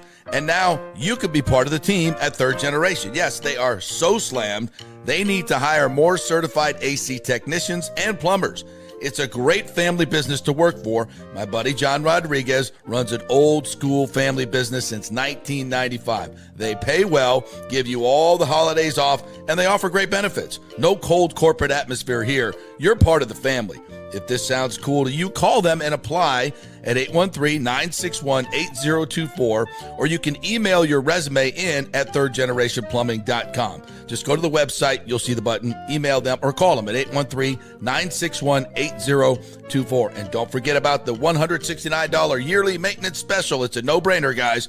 thirdgenerationplumbing.com, and they also do AC. Ciao, Paolo Tini here, owner of Cafe Paradiso, voted number 3 People's Choice Award on Open Table. I want to thank all our loyal family of customers that have been enjoying our great traditional Italian dishes we make from scratch every day. It's a great family story we're proud of. Our family moved from Rimini, Italy in 1984. My dad, Caesar, started Donatello, and that's where I got the start in the restaurant business. I started Café Paradiso on South McDill in 1995, and we've been there ever since. From our traditional ossobuco, a veal slow roast for 4 hours, to our daily fresh catch, the Gruppo Paradiso, with a piccata sauce and lobster claw meat, homemade pasta like lasagna, farfalle salchicha, which is a bow tie pasta homemade with fresh sausage. Hold on a minute, JP's favorite. I love it. So come and have a glass of wine with me on South McDill. Get a reservation on Open Table and see all our 5-star reviews. Ciao, see you soon at Paradiso. Sports fans, it's time to gear up. Head to fanstreamsports.com and check out our brand new merchandise store. We're talking bold t-shirts, 3/4 zips, hoodies, hats, mugs, and more. Everything you need to rep your favorite shows and your favorite crew. Whether you're rolling with the JP Peterson Show in Tampa Bay, From the Rough in Dallas, the Tim May Show featuring Clay Hall, or the Jeff Thidoff Show in Ohio, or any of our FanStream Sports original programming, we've got the perfect look for game day and every day. So don't wait. fanstreamsports.com. Click merch and grab your gear now. Wear the stream, live the stream, fanstreamsports.com. Welcome to Kingmakers, home of the JP Peterson Show studio and Tampa's premier business networking and social club for members only. By day, it's an exclusive, vibrant co-working space with a stylish conference room, focus rooms, a full production studio, and an in-house marketing team. And by night, Kingmakers transforms into a sports-centric social hub with a full sports bar, golf simulator, and exclusive events. For young entrepreneurs and seasoned professionals, it's the perfect place to work hard, play hard, and make big moves in Midtown Tampa. Close the deal, celebrate the win. Only at Kingmakers. Become a member today at kingmakerstampa.com. Your business, your club. Hey, JP here for my concierge medical professional, Chris Lugo, PA. You've heard him on the show for a couple of years where he shares invaluable medical, nutritional, and supplement advice. With Chris, it's like having a medical provider as your best friend.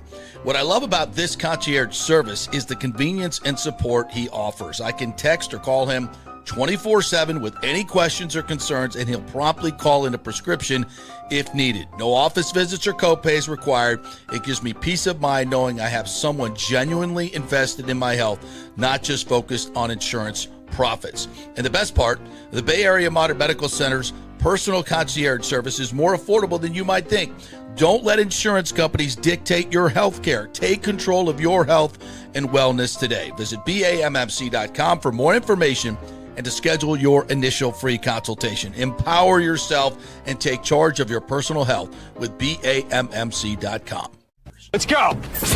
Right now, back to the show on FanStream Sports. All right, welcome back to the JP Peterson Show. Here as we roll on, brought to you by the great folks at Riveters. It's always the place to go watch the Rays play baseball. You know why? Because if you are watching baseball at Riveters and it's the Rays, it's happy hour. That's right. $6 Tito, $6 Margs, $6 Jack, plus all food specials as well. 3 to 7 is their real happy hour, and that features some great food specials. And if you haven't been to Riveters for the food, you're just missing out. You're missing out big time. The Reuben sandwich went viral because it's so awesome. And they smoked that corned beef for 8 hours. And then they slather on the Thousand Island and the cheese and the marble rye. So good. The wings are fantastic. The prime rib tacos, you got to try those. They take great care over there. It's not just sports bar food, folks. It's really, really crafted gourmet food. It's awesome. It's Riveters right there on Dale Mabry, right next to the spaceship. You know where to find it. All right, let's get to some of the interviews I've been promising all day long. So here we go. Without further delay, let's start with Alex Anzalone. Haven't really had a chance to speak with him much. New guy coming in from Detroit, has lived in Clearwater for a long, long time. In fact, he was there with his lovely wife and kids today. And let's listen into I believe there we go. Alex, first day in pads. Yep. Something you like? Yeah, I mean, he definitely sets the tone. Linebackers love it takes some, kind of get the juices flowing a little bit, take some time, and we'll get better as we get going. But as we get going, and it's we'll continue to grow and continue to get more physical as the training camp goes along. And it's not necessarily how you play on the first day of pads; it's on day 12. So that's kind of the thought process. Is this a day the defense waits, the offense fears? I mean, yeah. I wouldn't say necessarily the O-line and some of the guys, blocking tight ends, but it definitely gets a little bit different for, the crossing routes and some of the runs that look like they're free, but now when pads come on, they're not. So it changes up things a little bit. Looks like you guys did a pretty good job against the run. Did you see Trotter make some plays in there? Yeah. Some good plays too, not just some typical zone plays. He got some gap scheme plays where he had to read the pulling guard, and he's a good heady player, so it's not super shocking to me. Does he have that speed where he sees a little seam, he can get where he's For sure. He has from what I can tell, he has a really good trigger, and as an inside linebacker, that's what you want.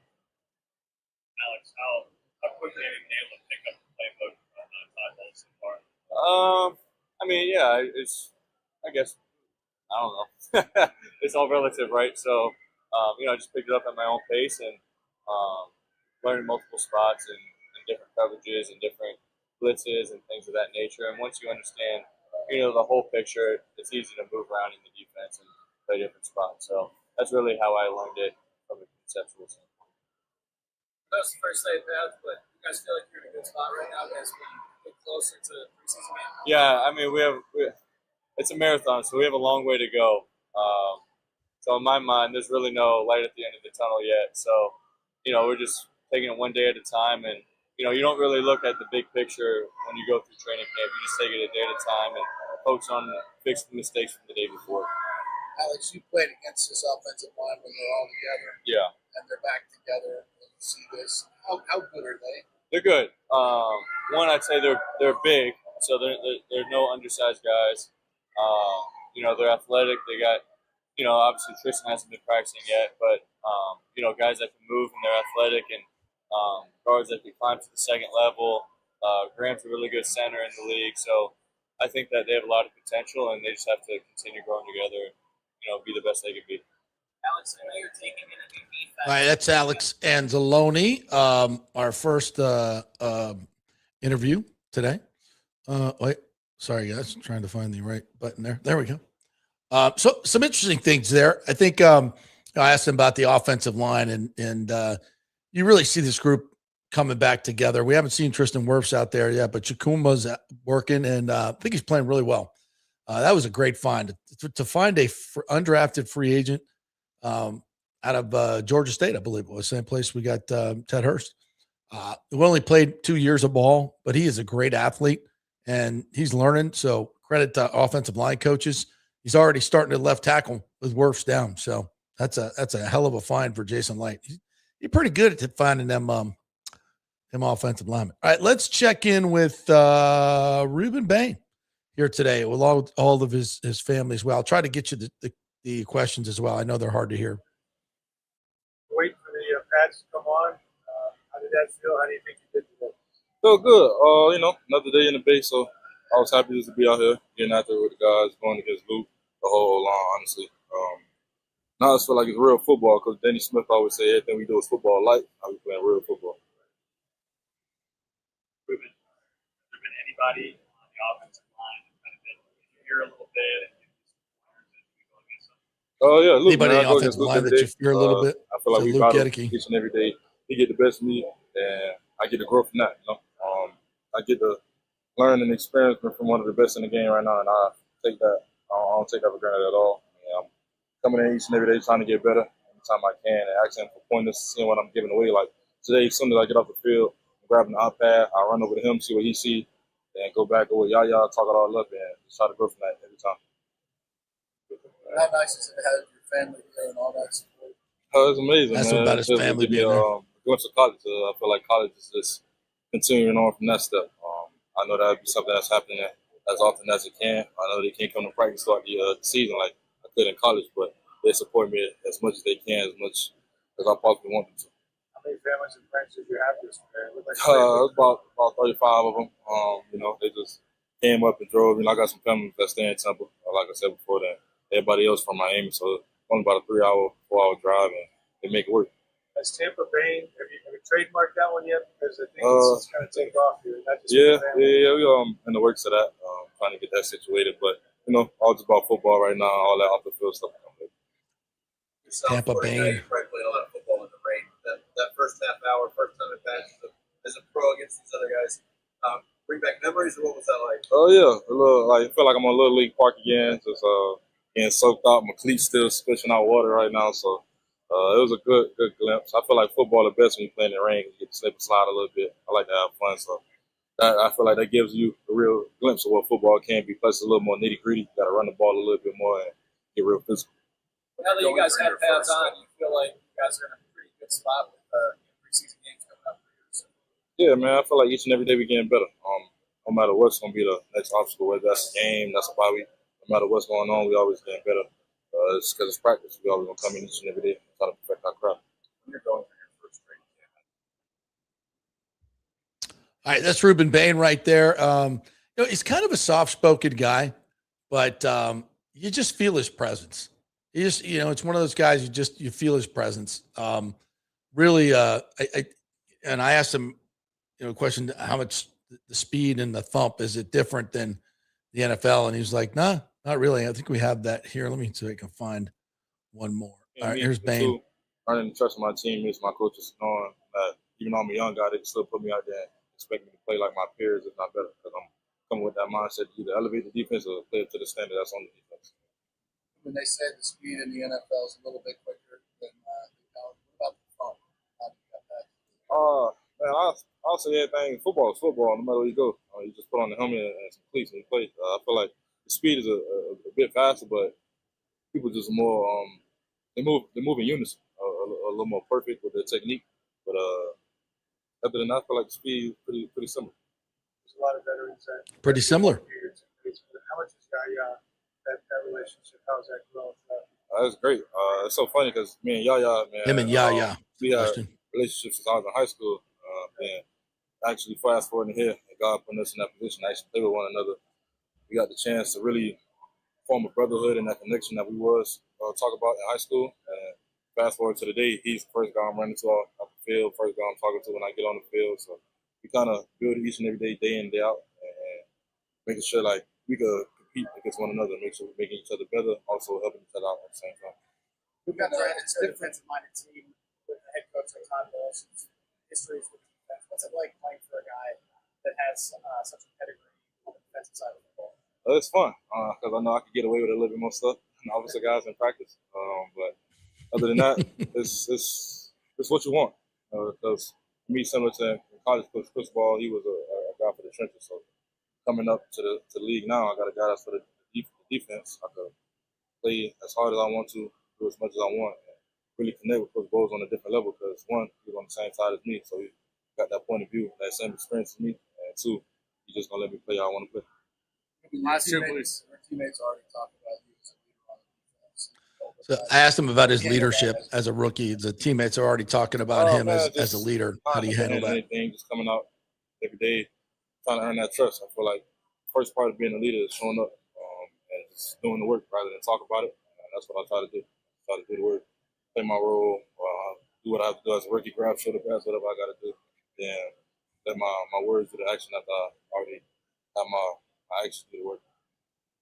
Anything else? Ruben, real quick, who's been like leading on the defense locally for guys so far? Oh man, Alex, Ashawn, Nacho, pretty much all the vets, man. They've been taking off Winfield, the whole from the 1, 2s, and 3s, all the guys were real vocal. That's what I really like about this team, man. Even in like OTAs, everybody was here, was participating, and we was all in tune with one another. So that's what gave me like a real good feeling, because I know I'm on the field with guys I can trust, on the field with guys that know ball, and they help me in my game. Last one over here to Adam. How valuable? All right, that's Ruben Bain. Yeah, very interesting fellow, and boy, he's in the backfield 3 or 4 times a practice. Absolutely having a hell of a camp, and you could just hear guys, the vets, talking about him, about how good he's going to be. I mean, when you hear those, and it's not just the regular platitudes that you hear from players. You could tell when their eyes brighten up. They they mean it. Like, this kid's a baller. All right, let's chat with Cade Otton. Oh, yeah. Yeah, he, has great pad level, a great get off. And we talk about it a lot as an offense. Like, he's going to be a dude for us. Like, he's going to be a big game changer. And that's great for us to get that work as tight ends. As a guy that we feel really confident is going to be a huge player for us. And, against other guys on the edge too, like Yaya, like those are great players. And we relish the competition as tight ends. We heard several offensive linemen talk about implementing wide zone this season. What makes you confident that it's going to go a lot smoother this time around? I think Coach Robinson's commitment to it has instilled confidence in us as a unit, and I think just as we continue to get reps at it, especially with pads on, like we talked about it just felt a little different today. With like you're actually having to move guys at the point of attack who are coming off low pad level, like really hitting you, and so that's just different than OTAs with no shoulder pads on. And so we're going to keep working at it. But I feel like he has a great vision for how that will marry up with our play action game, with our gap scheme, with all those different sorts of things. So like in the OTAs, there was a little more of an edge, like because of missing the postseason, there was a little bit more fire. How was that carried over in training camp, even first day pads? Yeah, I think Coach Bowles talked about how does last year's disappointment carry over? Last year, just like this camp has to be different than last year. Like that, there's no other option. We fell short of what our goals were, and so we have to, turn up the intensity, turn up the execution, and that's our goal every day. It's got to get better every single day, and there can't be any regression. And there's definitely urgency there from the players' side. Sorry.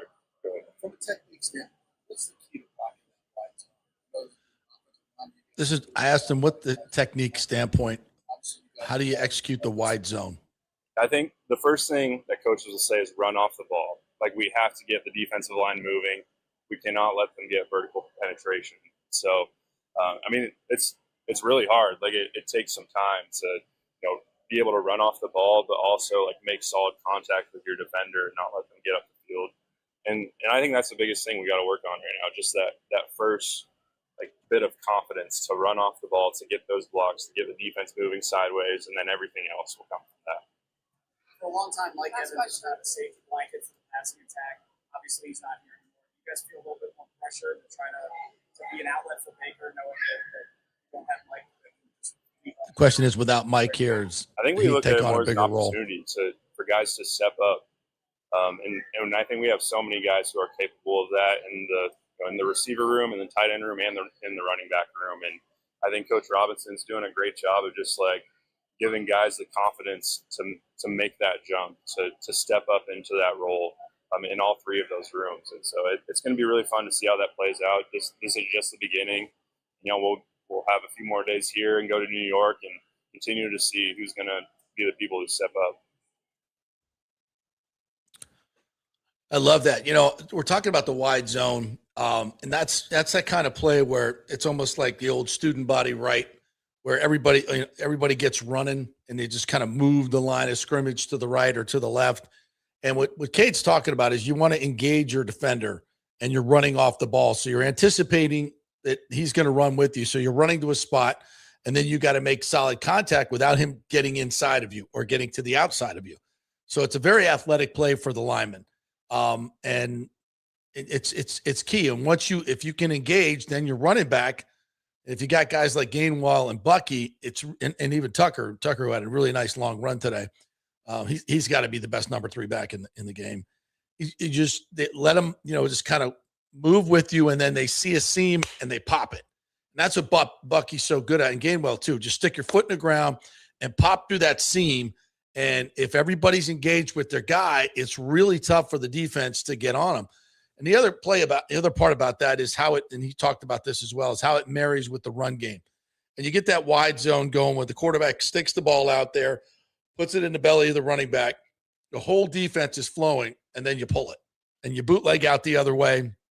You got receivers going backside. It's just super hard to defend, especially if you've got really good you've got a good mobile quarterback who can throw on the run like Baker can. And it's really tough to defend. And we saw that in 24 with Liam Cohen.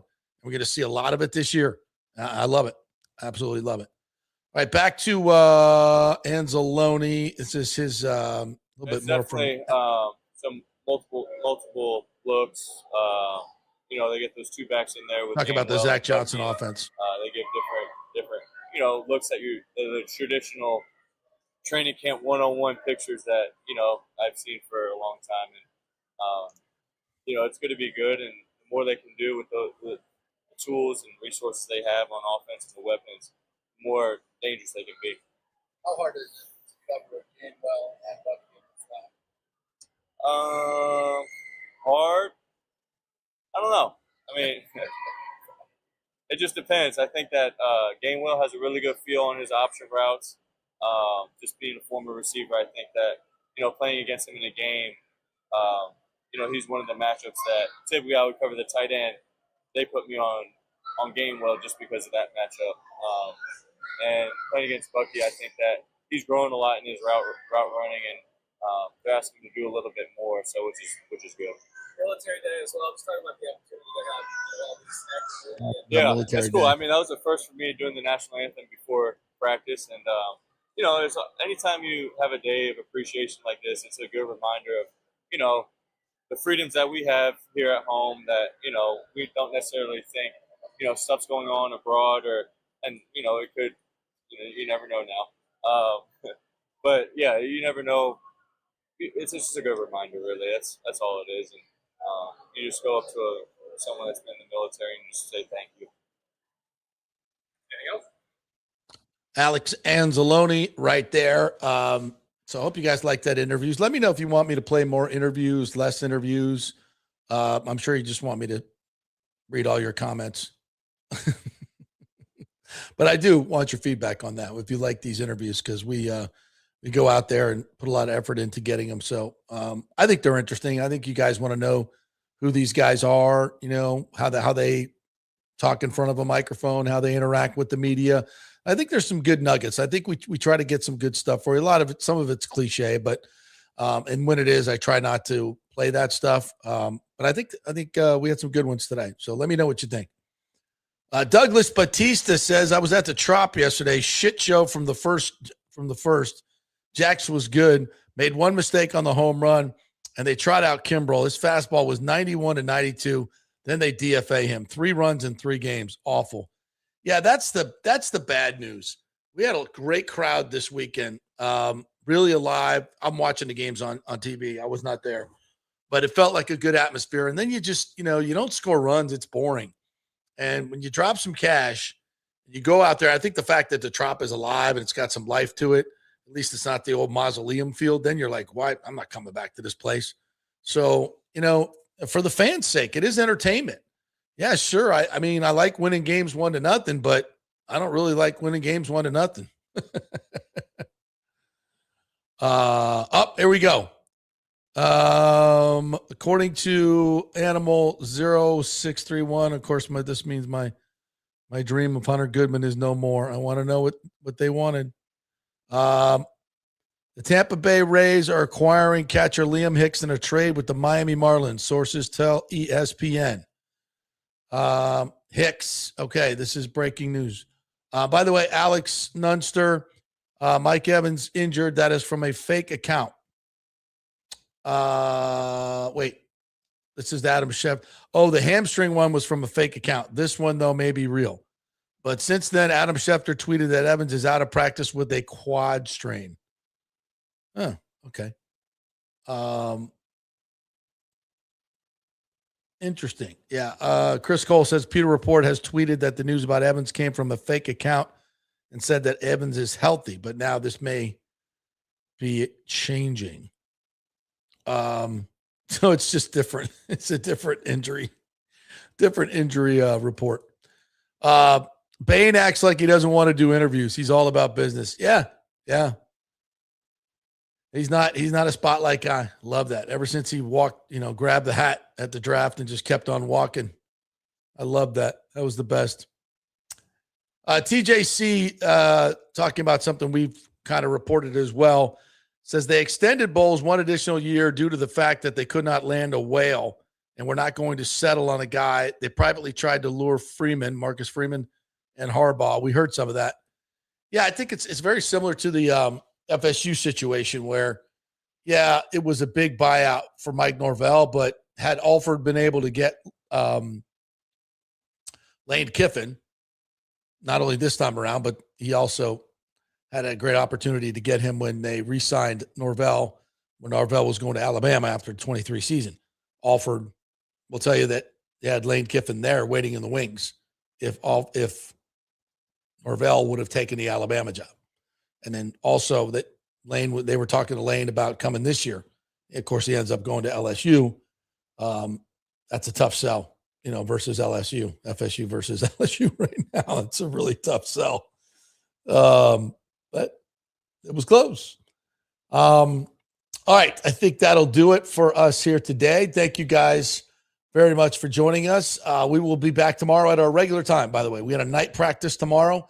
So regular time for the show tomorrow, 10 to noon tomorrow. And then we'll be doing we'll be doing a Big O show. So we'll put his theme up right now.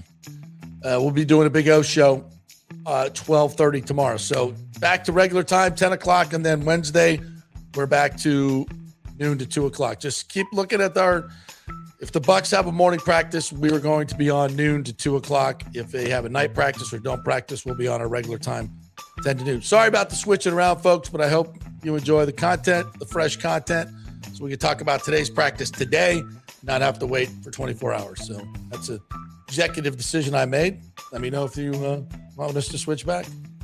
All right, thanks to a Big O for joining us here today. Liam Hicks to the Rays. That's good. Catching and hitting. Not quite Hunter Gooden, but we'll take it. Have a great day, everybody. We will see you tomorrow.